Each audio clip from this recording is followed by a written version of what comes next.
bitambula. Kakati nno munda mu the White House makaga bukulembeze bw'eggwanga eritibwa eri America waliyo kapate. Tebatuyise tebatuwadde kaadi neranga bwomanyi tusobola okuwaguza ne tubifuna ne tubitegeera munda mu White House later today olwaleero luno lwennyini eriyo kapate. Gosaaga waliyo kapate mpuliriza pate yaki?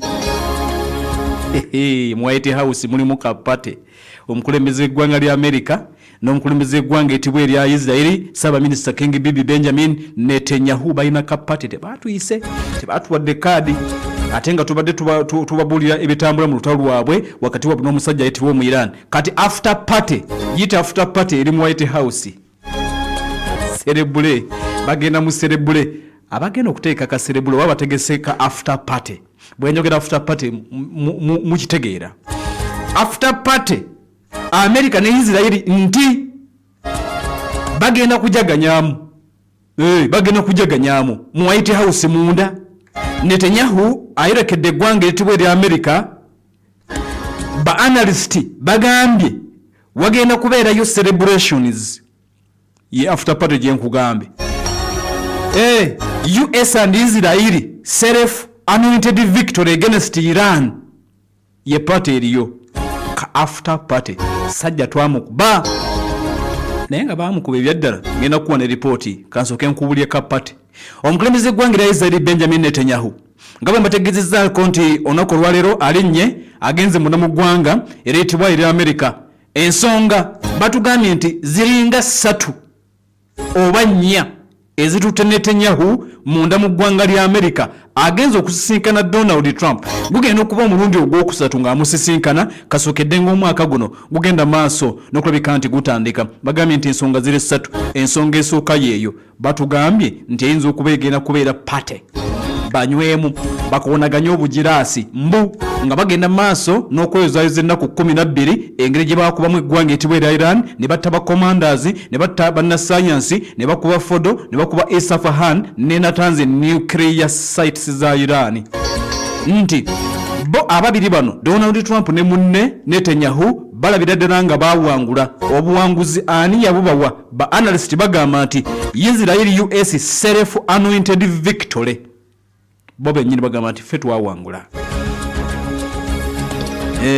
Begabira wini bagamba nti ffe twawangula era tulina okujaganya. Kakati tutegedde nti ekyo kiyinza okuba nti kigenda kubeerawo.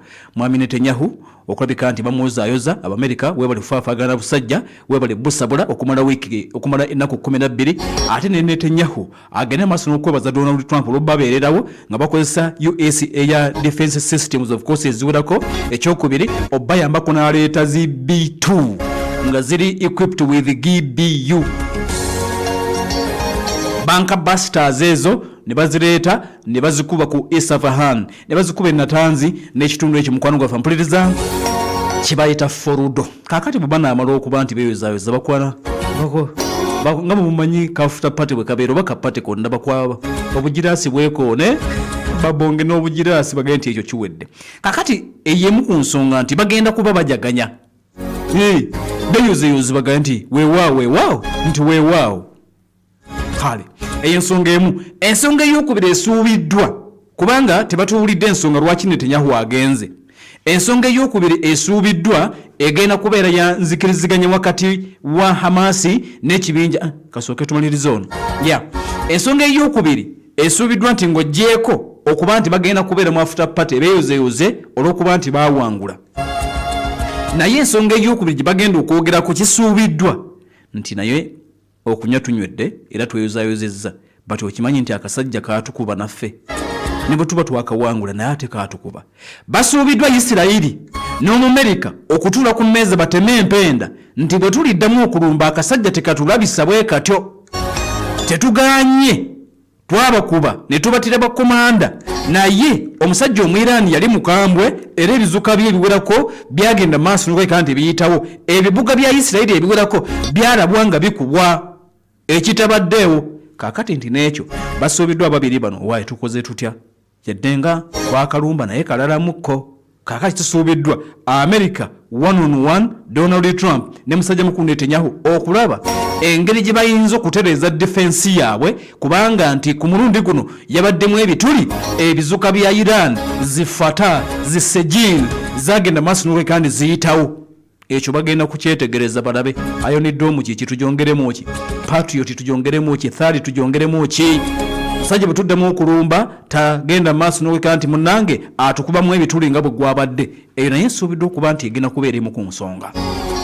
Kakati ensonga endala Netanyahu ayina ebizibu ewaka mu ggwanga lya Isiraeli kigamu okuba nti agenda kuloopera Donald Trump owa enkozi nti nga banyeenya jukira nti waliwo emisango gye bagenda maaso n'olwe kandi bamuvunaana Donald Trump gye badde avudde n'awa ekitongole ekiramuzi Isiraeli amagezi nabaga nti omusajja mumuleke ne bamutabukira nabaga nti tuveeko okulembera America si Isiraeli asuubiddwa okulabika nti ayagala afune defense ya Donald Trump ku misango gye bamuvunaana ewaka Isiraeli yo tubabuulira nti ono akyali mukulembeze bakuvunaana kisuubiddwa okuba nti kijja kwogerebwako n'ensonga endala ennene esuubiddwa okubeera ku mmeeza wakati waabwe yeeno nti Netanyahu omukulembeze eggwanga etibwa erya Isiraeli ne Donald Trump bagenda okufinalizinga deal eya ceasefire e Gaza.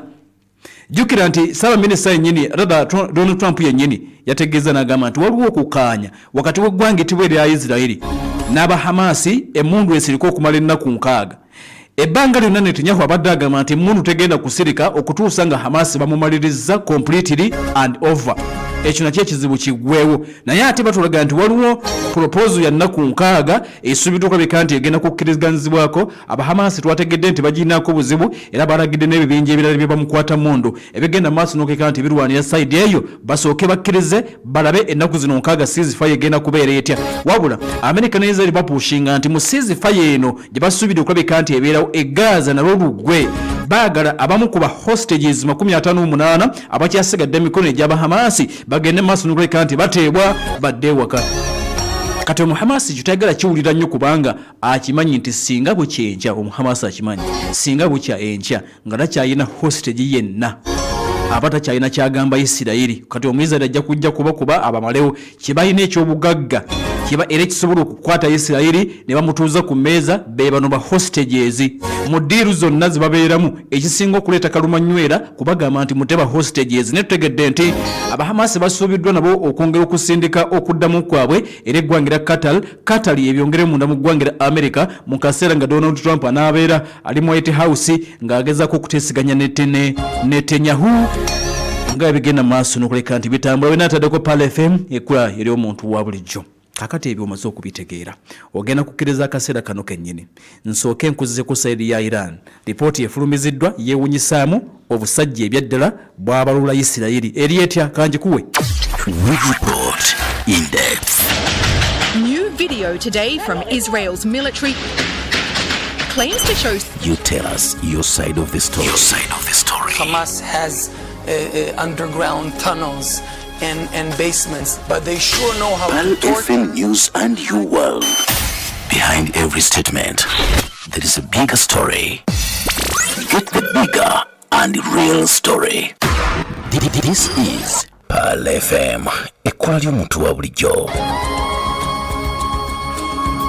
Kakati kankwe report eno omukutu oguyitibwa The Times of Israel be bagifulumiza tegafulumidde ampuliriza Irani wabula gafulumidde mu Baisiraeli bennyini. The Times of Israel balina omukutu ogw'amawulire omulala ago bagenze maaso n'okulabika nti bakwotinze bagenda maaso n'okulabika nti batubuulira engeri olutalo luno gye lwagenda maaso n'okulabika nti lutambulamu. Jjukira nti ebimu tetwabimanya nga lugenda maaso bivaayo mpolampola.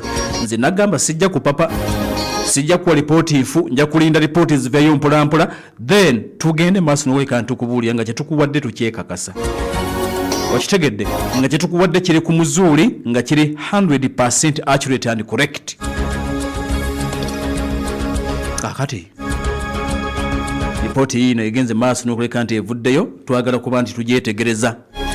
Ripooti etegeezezza nti mu kaseera k'olutalo wakati w'eggwanga lya Isiraeli ne Irani olwagenda maaso n'okumala ennaku 12 ripooti etegeezezza negamba nti emizinga gya Iran mukutu okusooka baguyita The Telegraph gwa Bungereza be balipootinze bagambye nti emizinga gya Iran eno ripooti esoose era nti bakozesezza bifaananyi bya satellite ne batugamba data sharingiddwa ne Oregon State University nabo ne bagamba kyekyo emizinga gya Iran gyakuba ne basesebbula bases z'amagye ga Isirayiri IDF bases eziwerera ddala 5 ne bazikuba ne bazifuula evvu aba Iran. Details ezivuddeyo mpuliriza zitegeezezza nti sensitive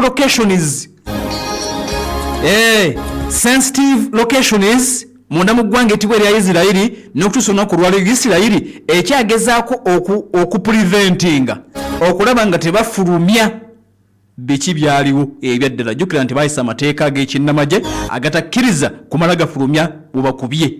Kati bagambye nti basoobye ne bakozesa ebifaananyi bya satellite omukutu ogwo bayita the telegraph ne gubifulumya ne batugamba info eziwerera ddala 6 abasajja baazikuba. Batugambye mmeka? Yes, info ziri 5 bases ez'amagye baazikuba ne bazoogoloza. Ripooti evudde e Bungereza egamba Terenof Air Base emizinga gya Iran gyayitawo ne gikubawo bubi nnyo. Ripooti ey'okubiri eraga Girirot Intelligence Base abasajja aba Iran baagibwatula. Ripooti etegeezezza negamba nti Ziporit Armor and Weapons Production Base abasajja aba Iran eyo nayo nti baagikuba ne bagifuula evvu. Bifaananyi bya satellite osaaga n'ebigambo lutalo mbagambye nti kati bino tubimanya luvannyuma. Yes, tubimanya ampuliriza luvannyuma ripooti yi yevuddeyo naye ngenda kubangi kwongera ripooti eno tetusobola omanyi bulijjo mugimanja bulijjo nga nti sajja bawakuba teboogera mukansooke nninde ripooti kakati ripooti yino evuddeyo. The Telegraph okuva e Bungereza be bafulumizza okusooka nkubulidde bagambye nti bases 5 ate nga za nkizo basajja baazikuba ba Iran. Isirayiri yateekawo amateeka ag'ekinnamagye ge gakola mu kaseera k'olutalo tokkirizibwa kufulumya wawe bakubye. Mabale tugoberera ngenda kuwonga ripooti eyo gira obeerawo naye nga bannaffe bazende mu Mujuzi Tailoring Center bagamba nti bakafulu nnyo mu by'okutunga Ajiribabu School Veruzi bayina taban bayina habaya bayina chuni weetaga Sharia Fabrics accessories yenna kosa eby'okutunga nga bako eby'okutraininga kitegeeza nti bagenda kutendeka oyiga okutunga mu myezi mitono ddala ate ku ssente entono ddala gwena yeetaga ebyambalo eby'obusiraamu bagamba nti obeddamu kugenda bweru w'eggwanga ogenze Misiri ogenze Dubai kusuubula byambalo eby'obusiraamu nedda ng'obalese wano genda osubule ku ssente entono ddala. Jiribabu bazina School Veruzi taban habaya ate nga bagambe nti basobola n'okuyigiriza gwe omwana omuwala oba omukyala ayagala okuba nti oyiga ekifo kirungi balinawo n'omuzikiti ate nga balina n'ekikomera. Kakati bagamba nti bw'oba oyagala okulaba ku bwe bakola okakase nti toweetaaga genda Dubai kusuubula genda ku TikTok omukutu ogwa Zainabu Mujuzi Tailoring Center ojja kuba olaba buli kimu kye bakola okkirize nti byonna bye weetaaga babirina. Gwa atunda ebyobusiramu n'edduuka mu Kampala oba mu ggwanga lyonna bakubireko ku noti 7522 bali nnyo wakati mu kusuubuza bakutungira gwe n'ogenda okula ssente bakusuubuza ku bbeeyi entono kuba ku noti 7522 oba genda ku TikTok eri Zainabu Mujuzi Tailoring Center ojja kuba olaba bulungi nnyo bye bakola. Essimu noti 752 ojja kuba ate bannaffe abo obafuna bulungi nnyo nnyini ddala. Nkujjukiza kakano Pure Herbs Clinic awakujjanya biseddagala ngala butonde omwami oli wakwesako enkulu ekwezanyiikiriza onafuye maanya ag'obutonde tobitegeera omusulo gujja bwesiba ofuyisa kumu nadamu budde obwekiro olina obuuka mu kawago bagamba nti bagenda kujjanjaba ku mitwalo gigenda kubeera n'ekitundu zokka emitwalo 4 n'ekitundu k'omwami oddemu obeerenga bwe wali awusazi kutawaanya kikeeto mu lubuto muliro mu lubuto tofuluma bulungi genda ofuna eddagala lya Ausa Herbs ku mitwalo 4 n'ekitundu. Infections mu bakyala oluma mu ndira oba mu amazzi agali mu lusoosa nnyalala oluma omugongo emitwalo 4 n'ekitundu zokka ze weetaaga genda ekyebando oba okuba essimu eddagala balireete wonna wooli ekyebando emabega wa Butaba supermarket waliwo ne Starbex empya emabega we bali emitwalo 4 n'ekitundu owona endwadde ezikuluma ne Pure Herbs Clinic. Essimu noti 52 982 441 noti 75 2 98 24 41 noti 767 318 songa Uganda Halali Bureau ekyo kitongole kivunanyizibwa okwekennenya omutindo gw'ebintu bitukozesa oba nga biri halali okuli ebyokunywa n'ebyokunywa kampuni baddamu okujjukiza nti batuukirire basobole okukakasa byokola oba nga biri halali kusa April kwa Road watandikira plot Tudere Gardens bagamba nti kozesa ebyo ebikakasiddwa nti biri halali kebera kyogula oba nga kirika akabona ka Uganda Halali Bureau ketoloovu mulamulu ekigambo halali kiri mu lulimi Warabu okuba ku noti nya emunya 233 561 noti nya emunya 233 561 wajja kuba ate munnange obafuna bulungi nnyo nyini ddala kakati abaggo Telecom babano bazzeemu okulabika nti munnange bakujjukiza abaggo Telecom bali wandegeya bagamba nti bagenda kuguza essimu ku kibanja mpola ate bakuweeyo essimu endala nga yabwereere promotion eno ekyagenda mu maaso essimu ku kibanja mpola ate bakuwe endala nga yabwereere duka zambwa ogende maaso n'okeka nti ofuna omukisa guno nga tegunnaba kulabika nti guggwako yes essimu ku kibanja mpola bakuwa endala nga yabwereere kuba ku noti 552 75 49 babuuze wamma byaddala kituufu munguza essimu ate ku kibanja mpola ate ne mumpaayo endala nga yabwereere bajja kuddamu nti ye noti 552 75 49 kati bagamba nti essimu ebika okuli pop 10 ogenda gifuna ku mitwalo 913 balance omulete luvanyuma Spark 40 emitwalo 14 ekitundu Camon 40 emitwalo 25 Camon 40 Pro ku mitwalo 29 bagikuwa endalo zireta luvanyuma Smart 80 eyo Infinix weri ku mitwalo 913 Smart 9 emitwalo 13 Smart 10 emitwalo 88 Hot 50i ku mitwalo 14 baina Samsung omuli A05 ne A06 kakati simu endala omuli Redmi omuli ZTE Nubia smartphone weziri ku bakusalireko ebitundu 40 nenga bagamba nti bona agendayo bagenda kuwa essimu eyo ku kibanja mpola osasula buli wiki buli mwezi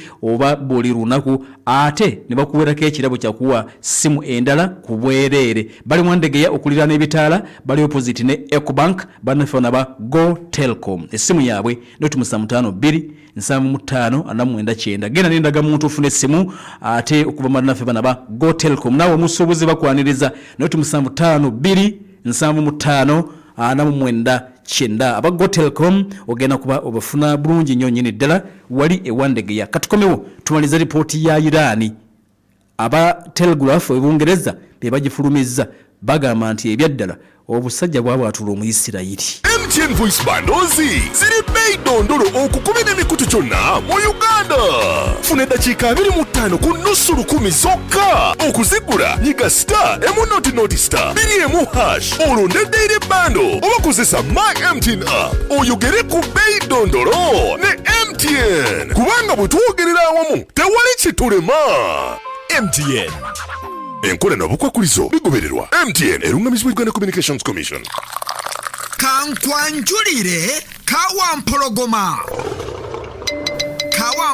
obwakabaka akolebwa okuva mu nteekateeka y'emmwanyi terimba akawoowo eddekende ono kawa yennyini ali mu bipimo bya grams 2 5 10 25 5 ne kilo emu ate ng'ali ku bbeeyi esobolwa buli omu. Abazadde ng'abaana baddayo ku ssomero mubagulire kawa mpologoma anti awagala obwongo oteekateeka kwanjula weekwate kawa mpologoma omusiika obulungi onyumisa omukolo gwo afunika ku muganzirwaze katwe mu supamaketi ne maduuka gonna. Omusuubuzi tukubire ku 0703 62 57 13 ne ku 0779 11 14 6 oba ku 0784 43 22 14 nywa ku kawa mpologoma okakasize ddala nti mmwanyi terimba. Weefunire kabode super smartphone empya onyumirwe GB 16 ez'obwereere tandika ng'osasulako emitwalo 4 n'ekitundu zokka olwo balance omusasule mpola nga buli lunaku osasula sente ezitasukka mu siringi 10,000 osobola n'okusalawo okusasula wiiki oba omwezi nyiga star 165 star 5 star 2 star #, okusobola okwefunira kabode super empya. Kabode super empya style mpya vibe mpya nga tuli fenna vibes zaffe teziyimirizika. Enkola n'obukwakulizo bigobererwa. MTN erungamizibwa Uganda Communications Commission okumanya ebisingawo kuba ku 032 M20 000. Big Thing Kabode MTN MTN Super wali yakapya musite wali yakapya. Wefunire simu ya Kabode Super empya olwonyumirwe GB 16 ez'obwerere. Osobola okutandika ng'osasulako emitwalo 4.5 olw'endala ozisasula mpola ng'ossaayo sente ezitasuka siringi 10 buli lunaku. Ate osobola n'okusasula buli wiiki oba buli mwezi nga tuli wamu. Vibe zaffe teziremesebwa. Enkola n'obukwakulizo bigobererwa. MTN erungamizibwa ekitongole kya Uganda Communications Commission.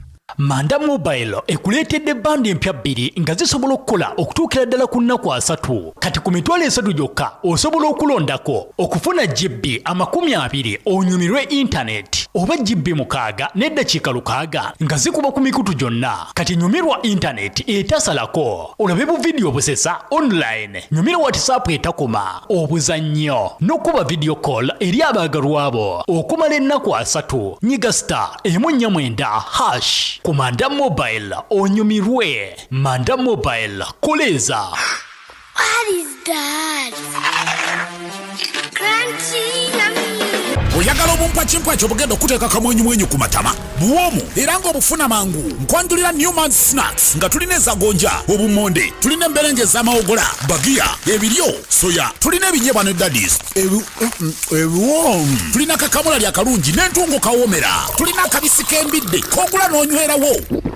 Kalabe mikolo, amakampuni, ab'amasomero, ewaka ne mu ofiisi mweyina obwokulya bwaffe buno obwangu obwa Newman's buli maduuka gonna ne supermarkets okwetooloola eggwanga. Gwali e Kampala bufune ku Active Arcade mu Kikuubo essimu noti 7 noti 2 921 788 oba noti 392 noti 3 239. Newman's. It's the magic.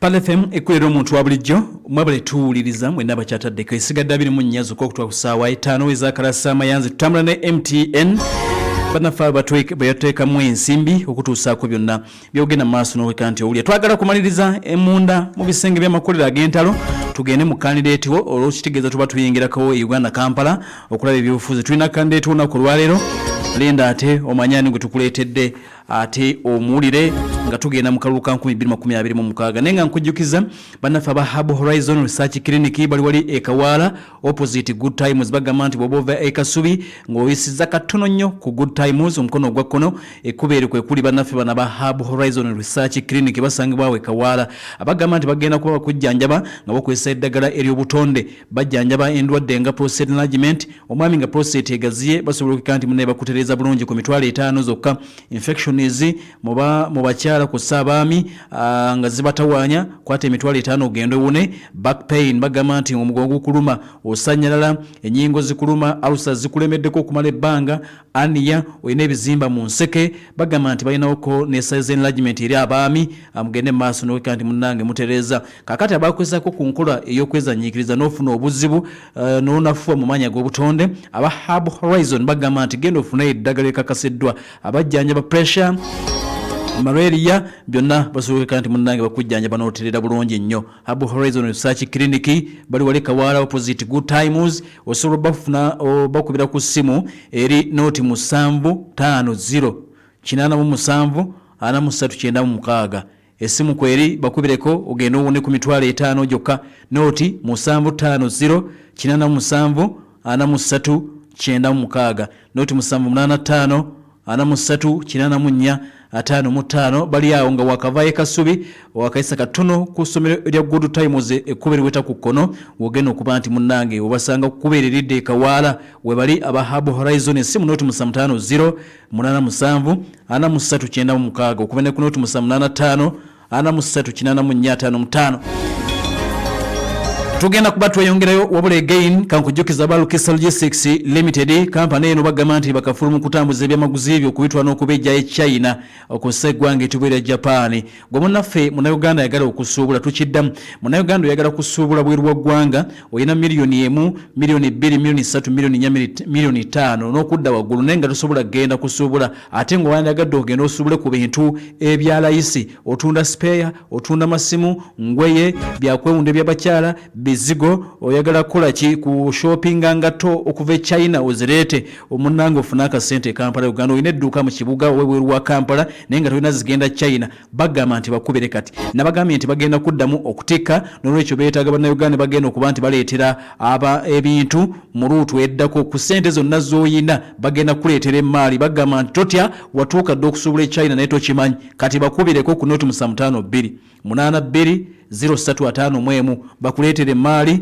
kontayina zigenda okuddako naawe emmaali yo ejje babayita balukisa logistics emmaali eva Japan ne munda mu ggwanga ettibwa erya China era bagambye nti bannayuganda bali mu bakubira babaleetere emmaali mu eyo gye bagenda okuba nti batikka eddako abalukisa logistics essimu noti 752 82 noti 351 ku Ham Shopping Grounds we bali bakolera hotel booking bwo bogenze China ate bakutambuza kuva ku bisaawe bona bogenze bakola clearance ne forwarding oyagala kugula mmotoka gikutikira byonna babikolerako naye bagambye nti nammwe abasuubuza abatandika nga buli join ekiroto ky'okusuubulako China bakubereko ku noti 752 82 0351 noti 752 82 0350 wajja kuba ati munango bafuna bulungi nkujjukiza abeggonero eri omugongo bali wali ampuliriza ye Kawempe opposite akatali bono bo bakafulumu kujjanjaba mugongo na magumba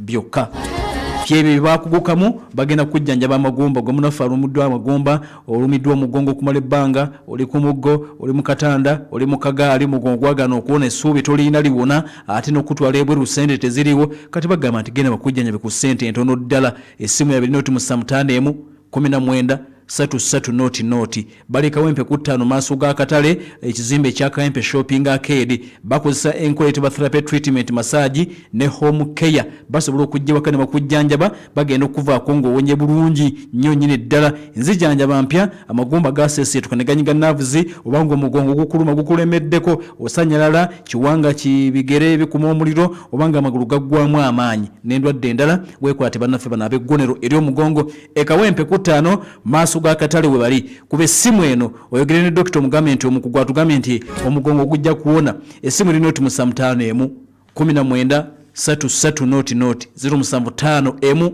19 33 noti okube ne ku noti 764 5 5835 noti 764 5 5835 bannafaabo wajja kuba ate obafuna bulungi.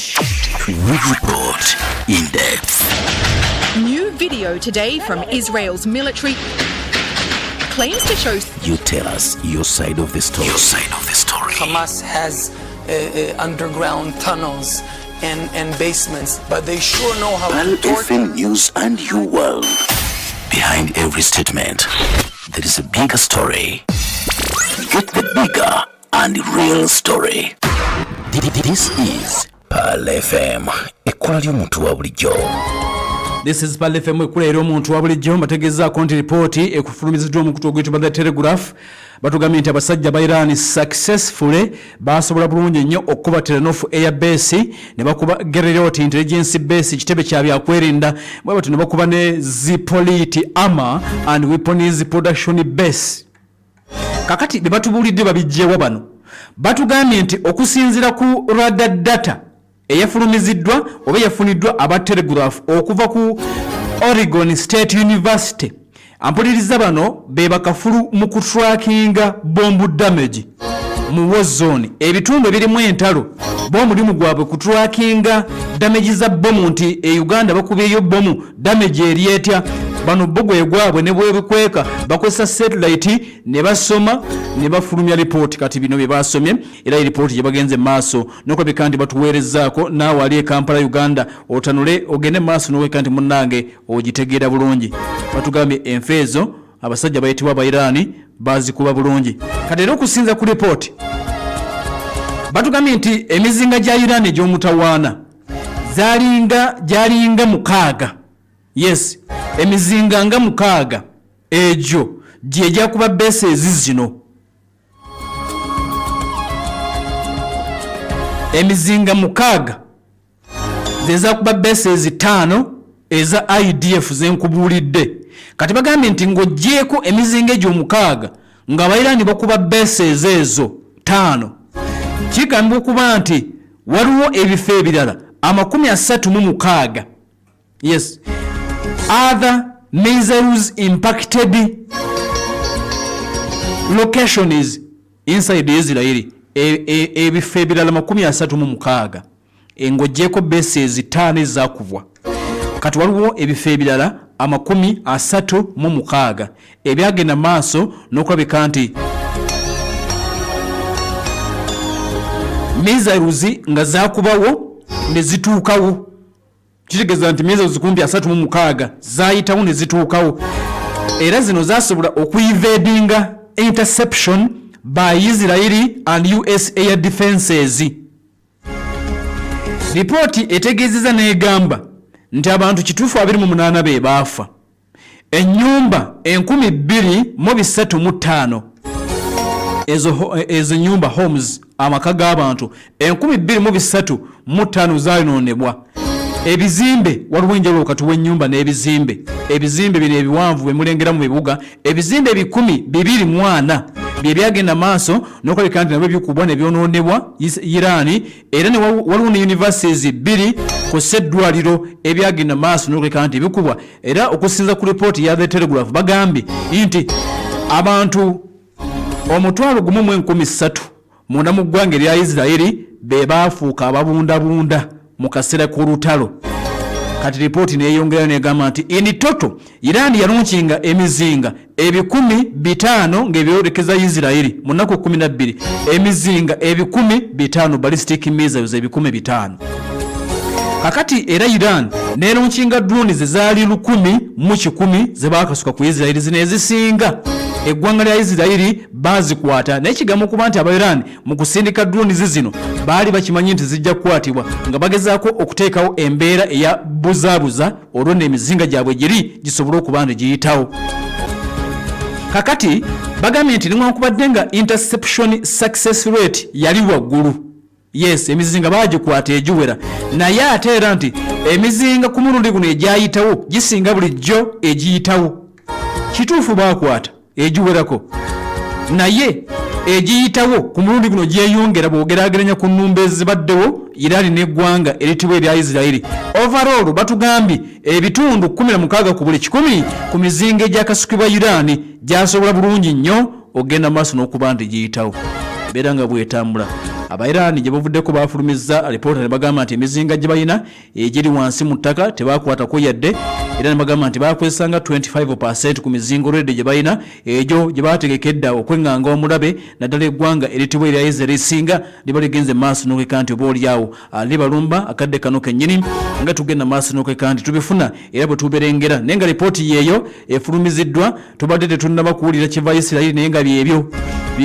Kakati kino nakibagamba nti kizibu nnyo okumanya ebyagenda maaso mu lutalo luno wakati w'eggwanga etibwa erya Iran n'eggwanga etibwa erya Israeli, era nga bw'olaba nti kizibu okumanya enfo ezaakubwa mu Israeli. Kakati bano batubuulidde enfo ezo ezaakubwa, kigambibwa baba Iran n'ababakkiriza bagamba nti waliwo n'abakulu mu magye ga Iran engeri giri nti baakuba bases ez'enkizo ddala, waliwo n'abakulu nti mu magye ga Israeli abayinza okuba nga battibwa, n'ekyo oyinza obutakimanya leero.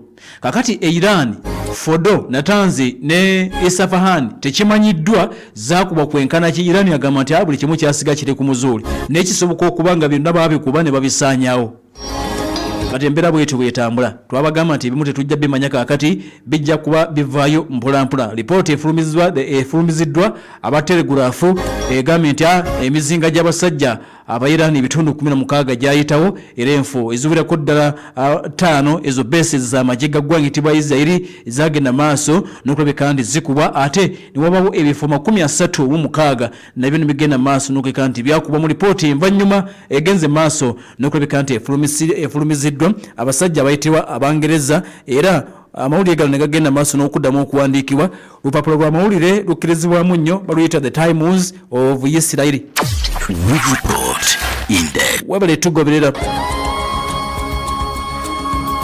Kakati munda mu bisenge by'amakolero ag'entalo, munda mu bisenge by'amakolero g'entalo ndowooza obiwulidde munywanyi waffe ataddeko PAL byebyo ebigenda maaso ngenda kuzzaako okuwa ne Kampala Uganda. ngenda kuzzaako Kampala Uganda. Tugenda mu candidate kakati tulabe ani gwe tukuleetedde olunaku olwaleero, wabula bajja kukkiriza nsooka enkujukizi bannaffe aba Uganda Joint Herbal Research Clinic wali ku Lwebusaabala olw'okusaba kw'abangi. Bano bakulemberwamu Dr. Katumba Hussein jjajja wa Herbal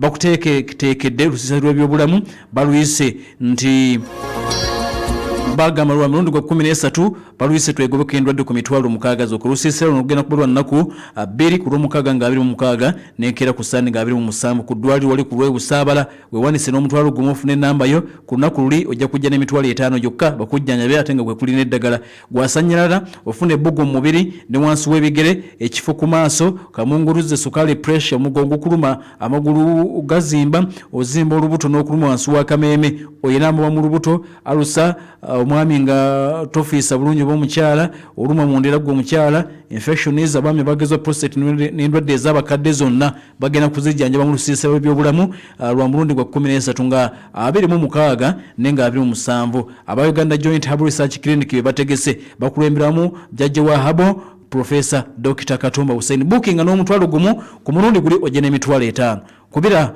jjajja wa Herbal ali ku noti 752 32 711 noti 752 32 711 noti 772 32 711 noti 772 32 711 jjajja wa Herbal Dr. Professor Katumba Hussein ogenda kuba munnanga ate omufuna bulungi nnyo nnyini ddala akati waba nnyo kuba nti okyataddeko wonna w'osinzira tugendagendako mu candidate wo twaga tulabe nga tugenda mu kalulu aka 2026 olwaleero tuleesaani jjukira twagamba gwe candidate yeesimbye wuli kuki leeta profile yo wano jangu onoonye omukugu ate munnange tukubuulire ogenda kukola otya abantu tubabuulire ebikwatako abantu mwesimbyeweeyo naye muli waliwo eyayombye nti bannange mwakoze minzaani ate nze ne munsaliriza naye bw'ogenda mu constituency gy'agamba nti wamusaliriza talina yadde ekipande ekimuwa ekiti era ngenda mukubira mugambe nti jangu tukuteeke wano mu candidate w'abantu tubabuulire nti naawe mwoli abantu bayinza okuba tebaategedde nti mulwesi mwoli munnange constituency tolinamu yadde ekipande kakati ate oyomba soko ojje wano otulabe otugambe nti bane abantu mabulire ebinkwatako maybe mulundi omulala bwe tunaba tuzze mu minzaani mu kitundu kyammwe kitegedde mukyala gwe otunaddayo mu kitundu kyammwe abantu banaabeera bakumanyi akati katugende mu candidate wone mbadde mbagamba nti oli wa ddembe okujja ogambe nti bannange nange munjogereko neesimbi wano na wano bino bye binkwatako katulabe w'omulundi guno yaani nga twolekera akalulu 226 bangi bavuddeyo beesimbyewo mu bifo eby'enjawulo omanye ebibakwatako omanye bye baakola gye baasomera oba kye baliko kati balina obuwagizi bino bye bikwata ku kandidate wo ono ye kandidate wo 226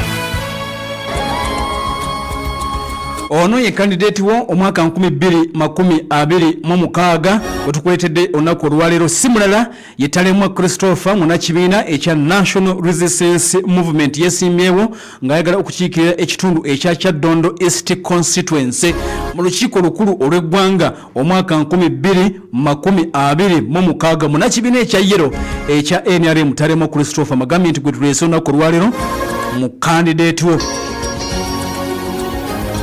musajja muyivu bulungi eyasomera ku Safari Kindergarten akaseera kano eri mu kitundu ekyennaggulu akaseera kano awo wewali Legends Rugby Grounds we yasomera yatandikira okusoma Talemwa Christopher magambye nti ayagala kukiikirira ab'ekyaddondo East mu palamenti y'eggwanga munna NRM Safari Kindergarten essaawa eno waliwo Legends Rugby Grounds wali ennaggulu we yatandikira okuba nti asoma yayongerayo n'asoma ku Ruhana Academy Kololo ku Kiseminti Primary Olevu yegatta ku London College St Lawrence kyokka atulya ku St Michael Sonde ebibuuzo ebya senior eyokuna Elevo senior eyokuna ne senior eyokutaano ne senior ey'omukaaga Talemwa Christopher ono yegatta ku ssomero erya Our Lady of Africa Mukono era nga kigamba okuba nti wano nga asoma mu high school oba HSC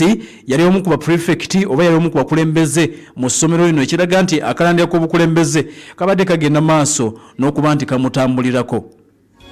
Talemwa Christopher ono wammwe ab'ekyaddondo East yeyunga ku University ey'e Makerere era ngije kiri nti mwana wa Yero oluvannyuma lw'okweyunga ku University ey'e Makerere mangu nnyo yegatta ku NRM Makerere chapter era mu mwaka ogwasooka ng'asoma yasobola bulungi nnyo okuwangula oba publicity secretary mu mwaka gw'ogwasooka mu NRM Makerere chapter Talema Christopher. Mu mwaka ogwokubiri yagezaako n'okwesimba okuba vice chairman NRM Makerere chapter. Akati ebyobufuzi okusinga abitandikira ono ku University y'e Makerere era agamba nti ng'ali ku University y'e Makerere alina munnabyabufuzi omu gwe yagenda maaso n'okulabika nti asinkana ono abadde nga Godfather mu byobufuzi yamuyamba